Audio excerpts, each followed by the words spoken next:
Hello, my people. It's a solo today. I want to do some catching up, some chatting, and we're going to do a voice memo or voicemail, a voicemail, something new that we are going to play around with and bring to the show in like a few different manners of way. That didn't make sense. I forgot I was going to meditate before I did this.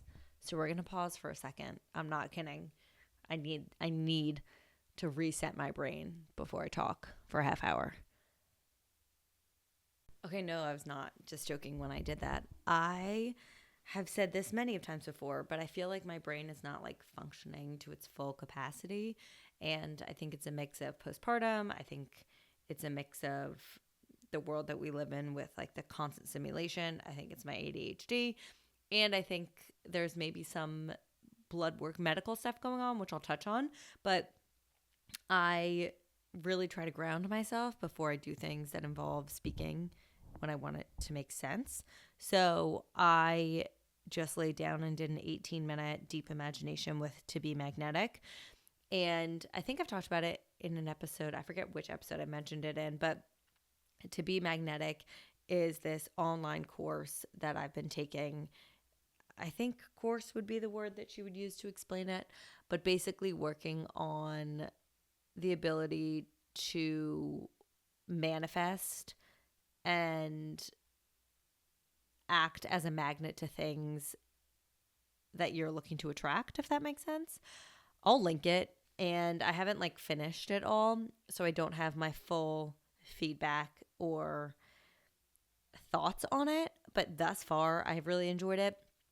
Even if it's just because it has gotten me to sit down and think about my future and what I am looking forward to, and working on re-entering my meditation practice, because ever since having kids, especially my second, it's kind of just gone out the window, and I know how helpful it can be. So anyway, that is what I just did.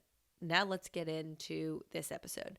I want to chat about my recent, I've talked about it a lot on stories and TikTok and Substack and all of those things.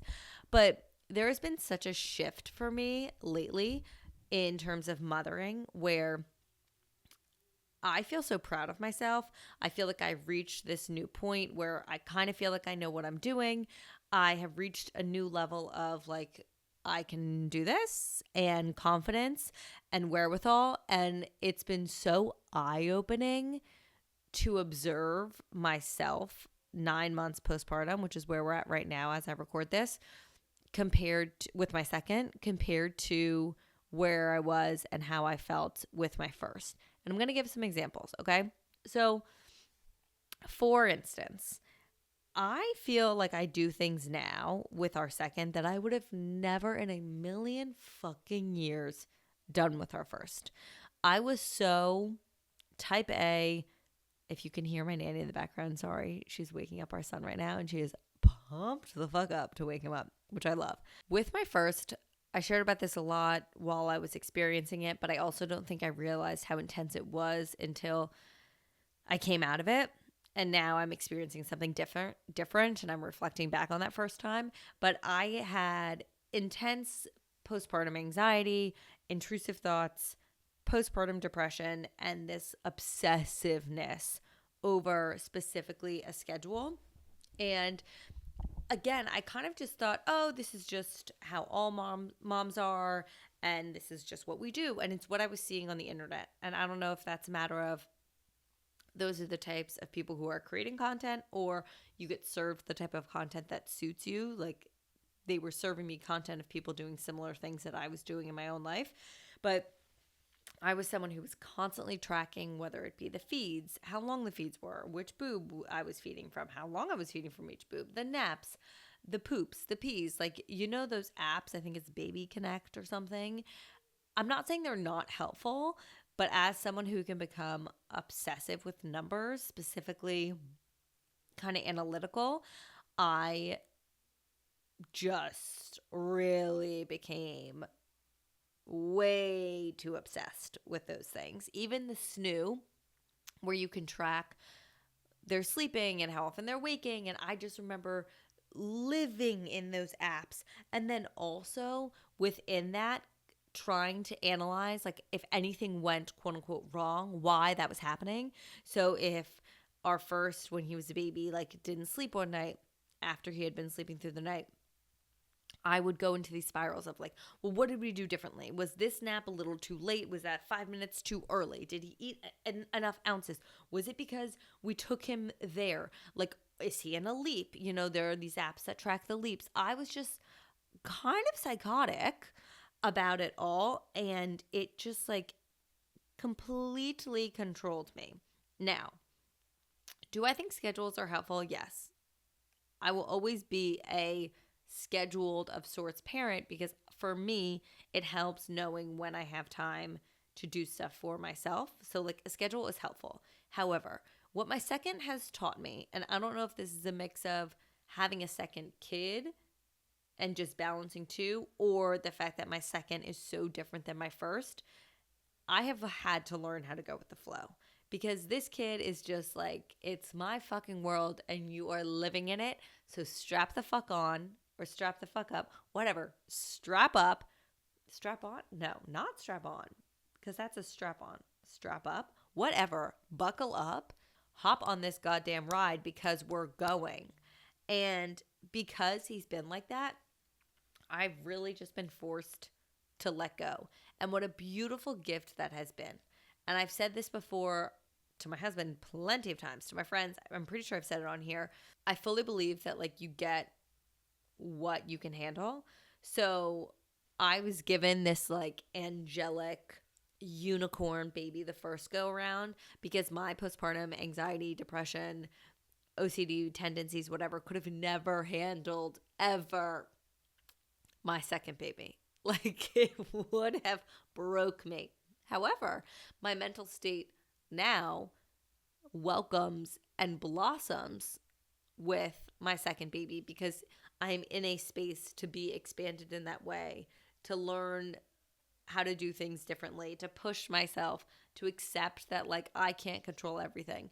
And being a parent in one way already altered my like type A perfectionist attitude, but having a second, and specifically the second that we have, completely shattered it because it's like you actually can't control me.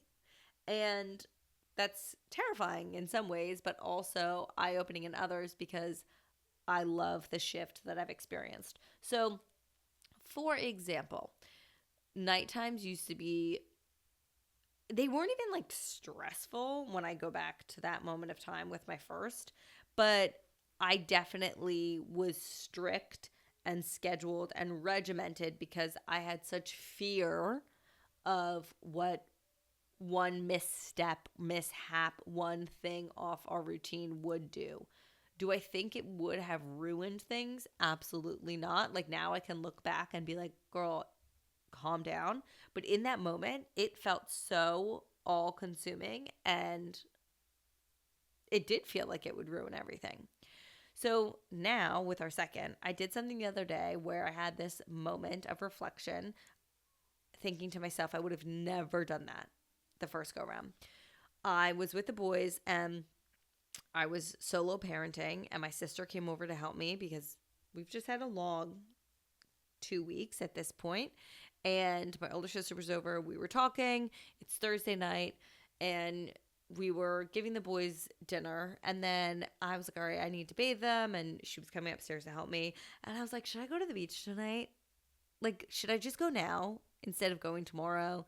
We don't really have anything tomorrow. Like, yes, our nanny is supposed to come and he has school, my toddler, but I don't have any plans. So, like, wouldn't it just be nicer to wake up at the beach? I love just waking up places if I have the option to.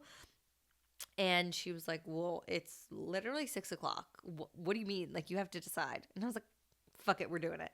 So we quickly bathed the kids. We threw their pajamas on, and then she sat with them while in like 10 minutes, I ran around the house and just like threw things into a suitcase. And I threw it all in the car. I got our dog. I put him in the back seat. The boys got in their car seat at 6:45. I was like, okay, bye. Love you. She was like, you're kind of crazy. And in that moment, I was like, I would have never done this. I would have never had the confidence to do this. I would have never, ever been able to fight my intrusive thoughts and drive alone with 2 children and a dog. Whenever I drove our son, the way that my intrusive thoughts were so all consuming, I like couldn't do it. And I would have never been able to say F it with the schedule for either kid, especially the baby who just straight up doesn't really sleep well. But what I said to Joe when I texted him that I was going to do it, I was like working through, should I do it or should I do it tomorrow morning, whatever. And what I said is so true. I texted him basically saying, it's kind of like throwing shit at the wall with our second and his sleep no matter what. So like, why not throw shit when it works better for me? If I want to get to the beach that night and there's an option to like wake up there the next morning, you never know whether he's going to sleep in the car either way, whether it's his nap window, his nighttime, whatever. Why not just throw the shit at the wall tonight? Because then we get there and then we get to wake up there. So strapped them in the car seats. And this is the thing. And I said this before, whenever I go into these types of moments, I have to accept it can go really well and that would be fucking awesome, or it can be a total goddamn crapshoot and a shit show. A lot of poop talk. And it's been the latter, but this time it was the former. And let me tell you, in moments like that, I feel like I could conquer the goddamn world. So we get in the car. I put on this playlist. I'll link it. It's basically, if you have the baby shusher, you know what I'm talking about. But it's basically a Spotify playlist of the baby shusher. So it's just someone shushing. I put it on. He eventually falls asleep. Then I change it into either Mommy's Story, which is a podcast, or a Disney story for my son. I'll link that other playlist. It's a Disney story time. I can literally recite the 25, 30-minute Cars one by heart, verbatim. But then he gets to listen to that. We pull up to the beach. I call my mom. I'm like, hey, he's asleep, our baby. So like, can you please be quiet when we get there? Can you help me get everything out of the car so I can transfer him to the crib? I open the back door. He is just wide-eyed staring at me. He's like, hey, what's up? I'm like, were you even asleep? I don't know. I think he was because he was silent, but I grab him.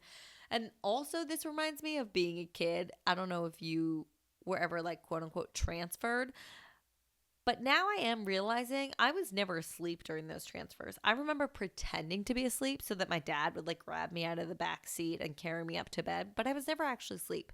And I've never had, other than with a newborn, a successful like car to bed transfer with a child. But he was awake. We walk in the house. I told my toddler, I'm embracing summer, okay?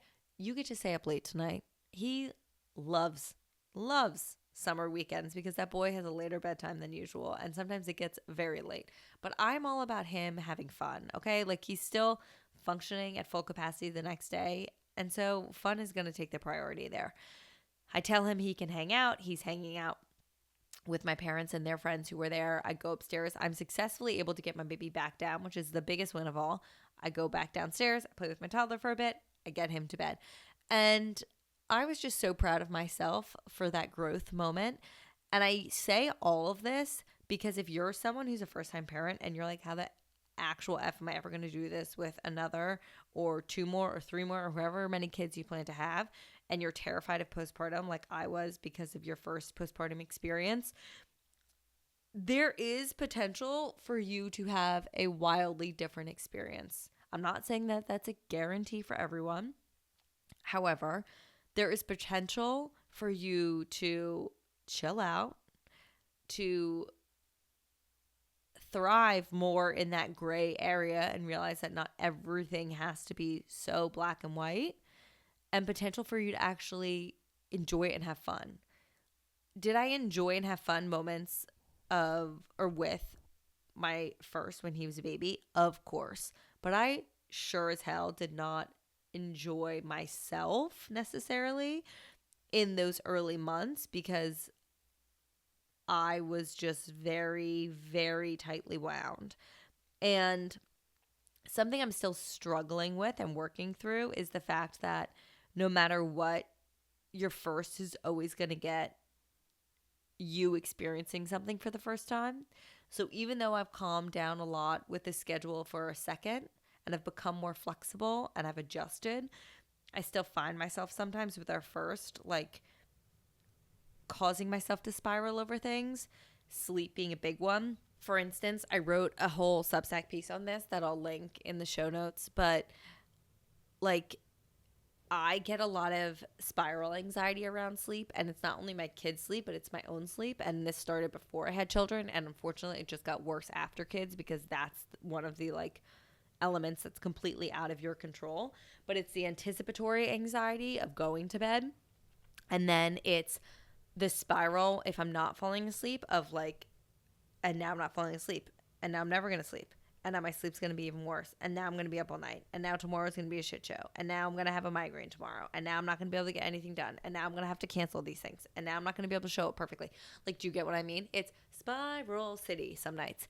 And the other weekend we were in LBI with some of my friends from college, and I decided to go solo with just our toddler, and again, we like ended up driving late. He didn't fall asleep in the car. Of course, there was no transfer because he wasn't even asleep. Try to get him down. He wants me to stay with him. He doesn't go to bed till late. I caught myself like the next morning reflecting on this night being like, girl, are you well? So let me set the stage. We're at my friend's house, and it was a bunch of us, some husbands and some other kids. And in the house, there's like this open room on the second floor above the open stairway that has bunk beds. And that's where my toddler and I were staying. So I'm trying to get him to bed. It's now 9:30, 10 o'clock by the time I get him to bed. And there's a babysitter there for the other kids because my friends were out to dinner. They left before I got there because I was driving late. My plan was I was going to go meet them. He would not fall asleep. So I decided, you know what, I'll just stay and I'll be more rested tomorrow anyway. Once he falls asleep, I start to spiral because I can't fall asleep, because of the anticipation of people coming home to the house. Does that make sense? It's almost like when I had a newborn, I couldn't fall asleep because I knew I'd have to get up to feed them in a few hours. And now I convince myself that if they're out, they're going to come home. They're probably going to be loud. He's going to wake up. How am I going to get him back down? So I decide, again, I realize this sounds fucking crazy, okay? I decide, you know what? I need to move him out of this room. One of my best friends was in a room by herself. She had said we could stay with her if we needed to. So I pick him up out of the bed. I guess this was a successful transfer. Carry him down to her room. That's one large bed. And I get in bed with him there. He's still asleep. But of course, I can't fall asleep because we typically don't share a bed. He's moving a lot. He talks in his sleep. He's kicking me. And I'm like, oh my God. My friend gets home. It's now like 2 a.m. I hear her come into bed. And he's still asleep, but now I've convinced myself that he's going to keep her up. And I have anxiety around that because then I feel badly. And I'm also not able to sleep. So now I have the anxiety of he's keeping me up. He's going to keep her up. I'm not going to be able to sleep. She's not going to be able to sleep. That's annoying. We need to go back to the bunk beds. Like, am I okay? As I literally talk about how I've chilled out, only with my second. And that gets into what I'm talking about. Like, what the fuck?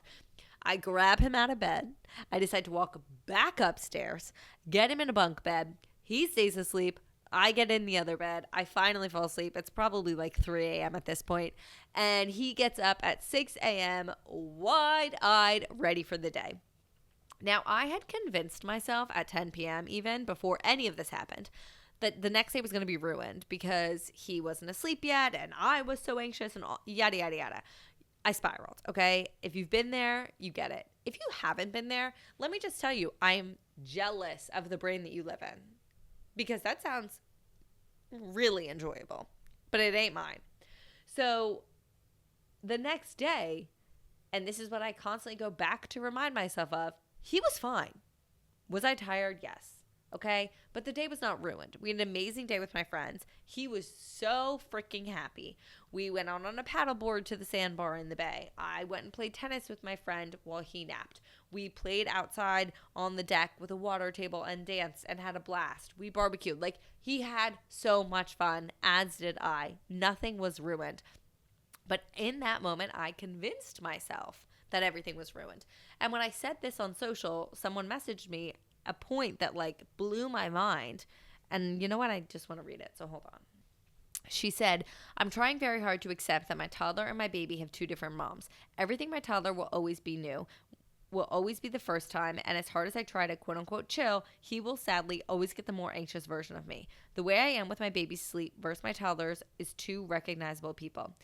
And that is so obvious, but also so earth-shattering to me, because no matter what, at least in this stage of life, like in their childhood, my toddler is going to be the first to experience all these things before my second and any potential third.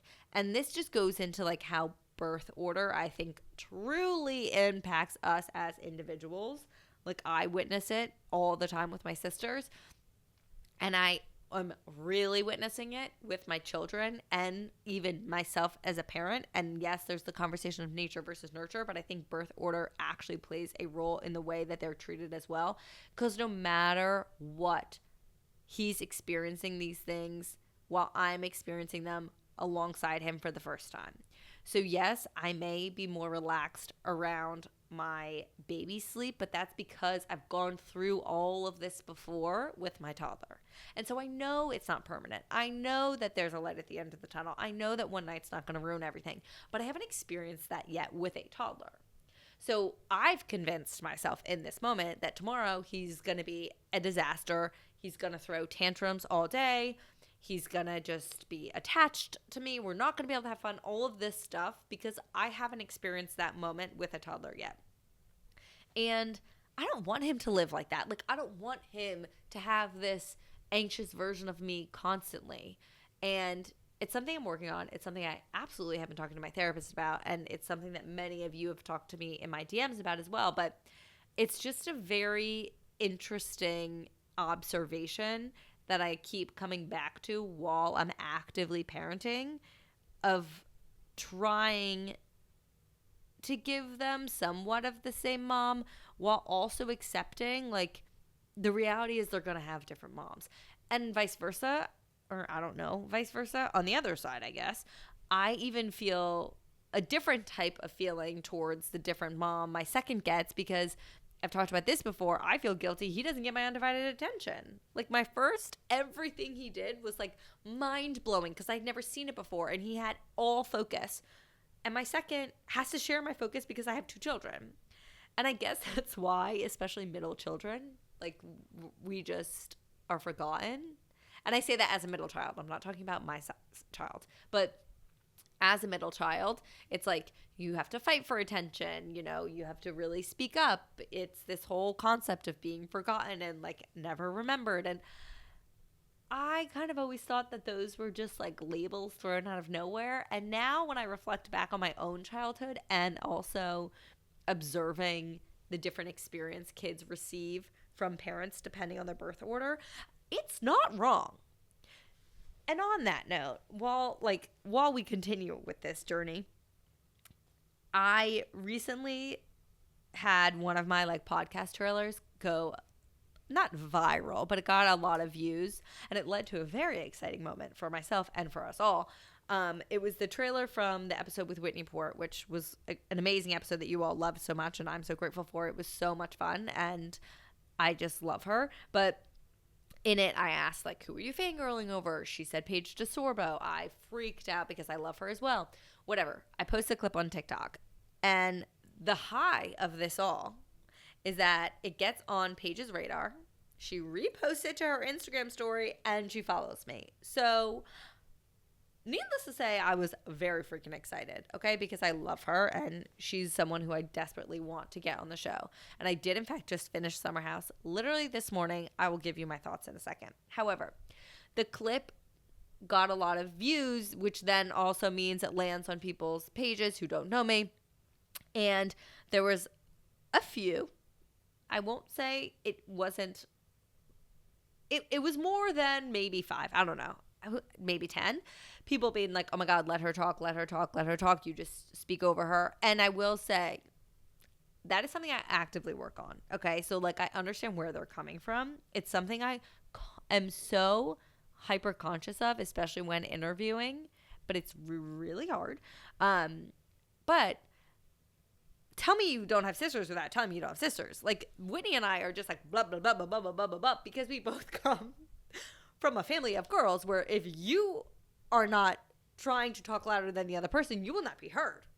And it also led me to this realization that watching it, because I went back and I watched it multiple times to be like, yeah, they definitely aren't like wrong in their commentary. However, it had hit a point of an interview where we were just like gabbing. Is gabbing a word? Yapping? Is yapping? Yeah, whatever, talking and having fun as friends. And I observe myself do this with people who I'm comfortable with, where we're not maybe talking about serious things, but we're just having fun. And I like let go of the mask and fully let my ADHD brain thrive. And that happens on this show because I'm just being myself. But that's when I'm just like, my mouth is working so hard and is trying its best to simply catch up with my brain. Like, my brain has moved on to 20,000 points. And so my mouth is trying to catch up with it. And in that, it does just not know when to shut the fuck up. And therefore, sometimes just speak when maybe I shouldn't be, hence cutting people off. So the fact that Whitney and I have talked about coming from a like family of girls of just trying to keep up with everyone, and you got to fight for the attention. And I'm not saying it's a good thing, but it's a reality.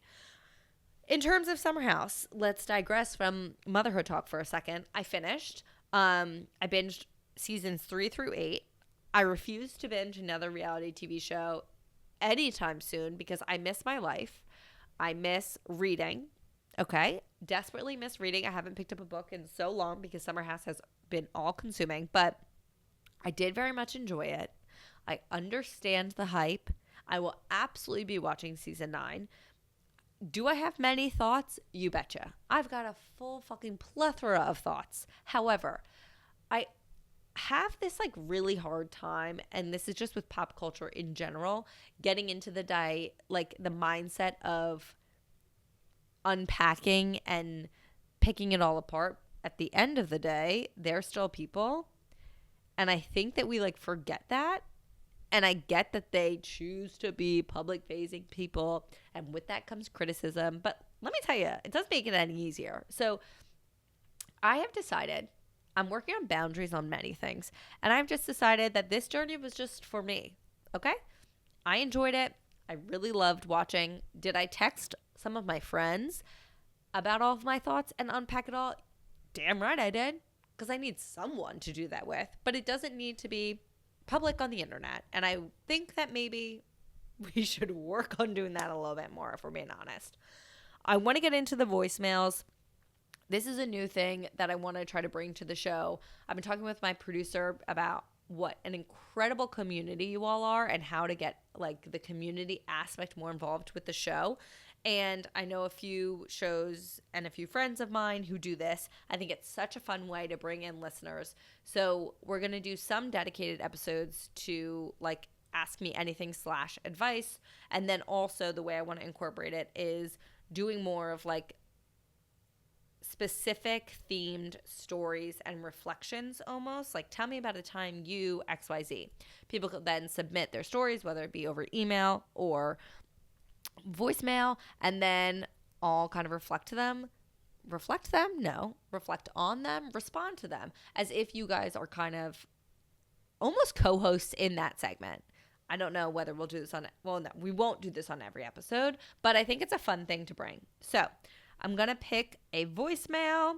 If you guys want to leave a voicemail for just any type of like advice, you can click the link in the show notes. And then if I ever put out a specific episode of like tell me a time when or submit a story about, I'll put that on my Instagram stories, both on mine and the Conversations with Cam Instagram story. It's the same link, but if it's a specific ask, I'll post that on social before the episode so that you can submit that specific thing. Okay.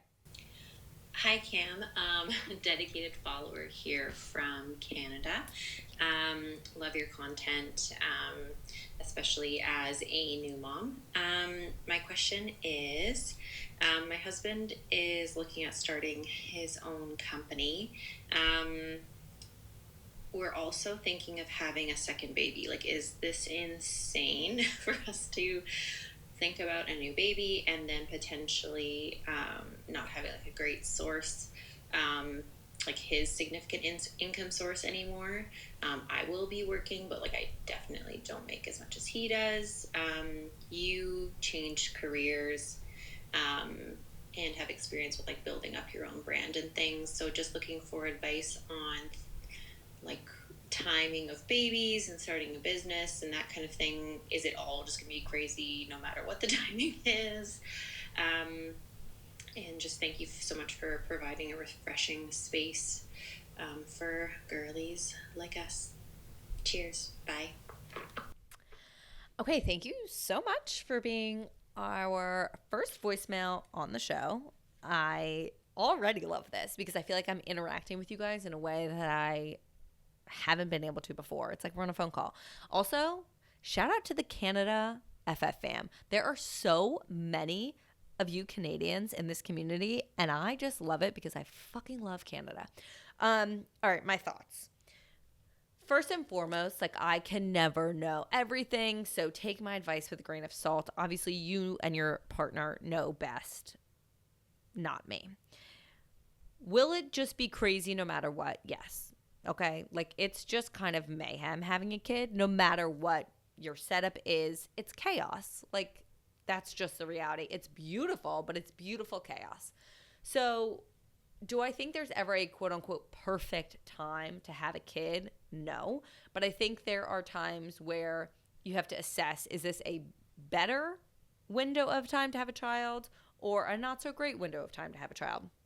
I also think it's important to acknowledge that like for many, we don't just get to snap our fingers and get pregnant. So I don't know what your like situation is in terms of fertility and your experience the first go around and what your plan is for the second, but I think that that's also important to take into account.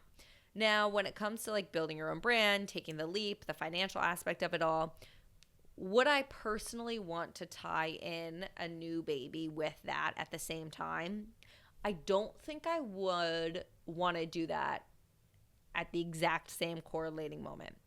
What I think I would want to do personally, again, you make this final call, of course, is have my husband take that leap of faith now, if it's suitable, hope that like it's successful and try to help him in any way that I physically can, but like give him that window of time to really dive deep into it and see what like that 6 month to a year window looks like.